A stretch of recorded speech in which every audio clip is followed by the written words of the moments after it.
It's late and I gotta go to bed, but my fan alerted me to yet another new Mountain Dew flavor, um, the Mountain Dew Purple Thunder, which is apparently a retailer specific brand. You can only get it at holiday stations and its corporate brethren. Much like Thrashed Apple is only at Kroger stores and Frostbite's only at Walmart, this Purple Thunder is only at holiday stations, apparently. Um, and of course, whoever owns Holiday and any other gas stations they probably own, you know, regardless, vendor specific flavor. What stands out to me, what was interesting about this is that Mountain Dew has really been on a roll lately, the last few years, with a multitude of flavors and colors. You've got the red, the bright red of Code Red, the deep red of Sangrita Blast.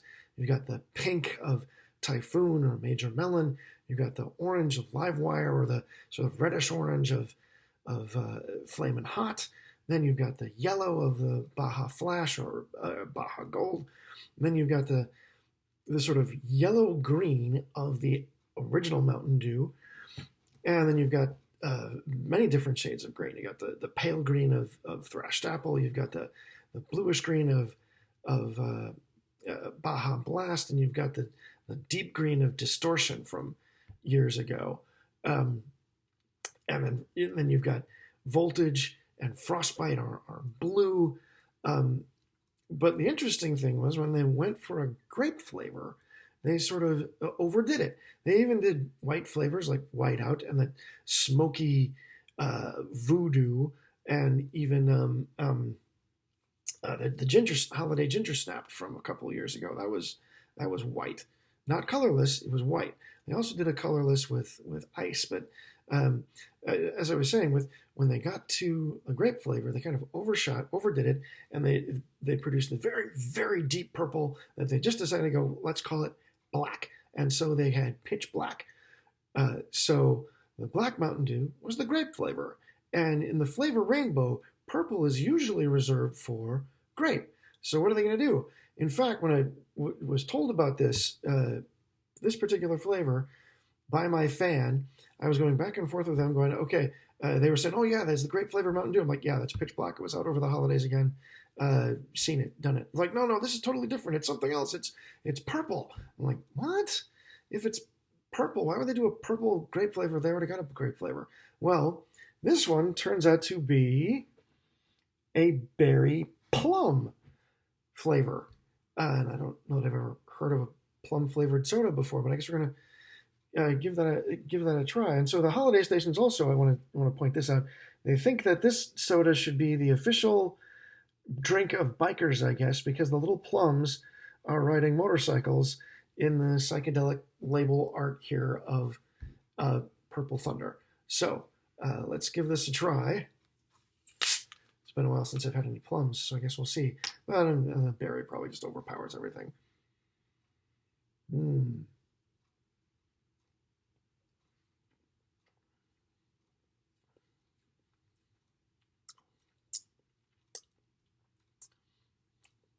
Hmm. It my first impressions is that it's not quite as sweet as Voltage, but it tastes kind of like that.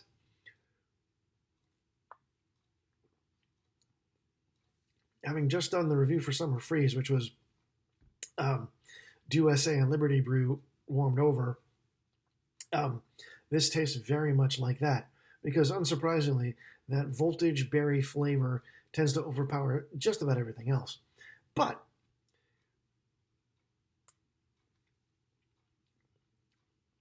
as I interrupt my own sentence to take a drink and reaffirm what I'm tasting here, it's that it's not as much. There is something underneath, I guess. I am, you know what? Hmm. Let me actually let's go to the glass here. Let's give this a try here.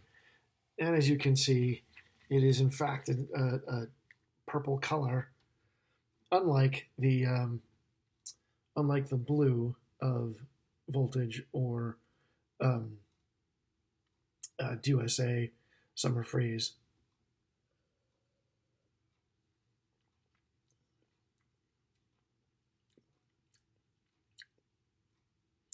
Yeah. Hmm.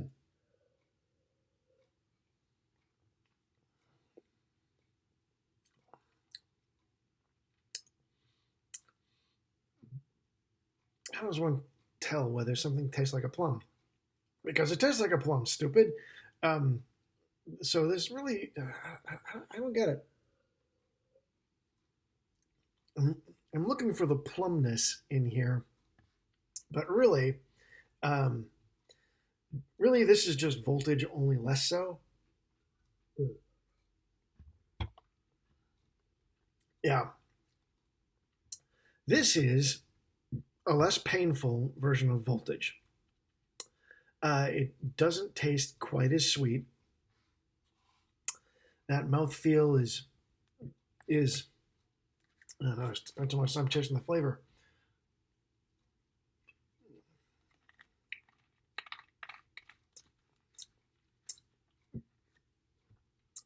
Yeah, the mouth feels about on the level of I would say regular Mountain Dew or the Summer Freeze. Not quite as smooth as Code Red, just about. A little crunchy. It is fairly heavy, like most Mountain Dew flavors. Um, so yeah, it's right up there with the their usual amount of sweet and flavor that they put in. Um, so I guess that brings us to our typical question: would I take this over a regular Mountain Dew? Um, I think I would. I think it's about the same, really. Regular Mountain Dew it has a more subdued flavor, or maybe I'm just so used to it I didn't think of it at all. That citrusy tartness, whatever they were going for. This is more fruity, um, and summing it up by just once again saying that it's Voltage, only not as teeth achingly sweet. So it's like fruity Cheerios versus fruity Pebbles, I guess. Whereas if Voltage is fruity Pebbles, you take a spoonful and go, "Oh my God, this is sweet." Then you go to fruity Cheerios and go, "Well, this is pretty much the same thing, only a little less so." And that's what this is. It's the more fruity flavor, less of the sweetness, same kind of heavy body, and the fizziness is about the same as well. Uh, so if I was really hot or I'm thirsty and wanted um, a soda, and there was this, and there was a regular Dew, um, I probably would take this more on its own rather than using it to wash down a sandwich, just because this is more pronounced as a flavor. So it's more of a standalone. I just want a drink rather than I need a drink with something else. So if you find yourself at a holiday station or one of its corporate siblings, and you're in the mood for a fruity drink that's not quite as sweet as Voltage, uh, this is for you. Give this a try. Enjoy. Thank you for watching, and have a good night.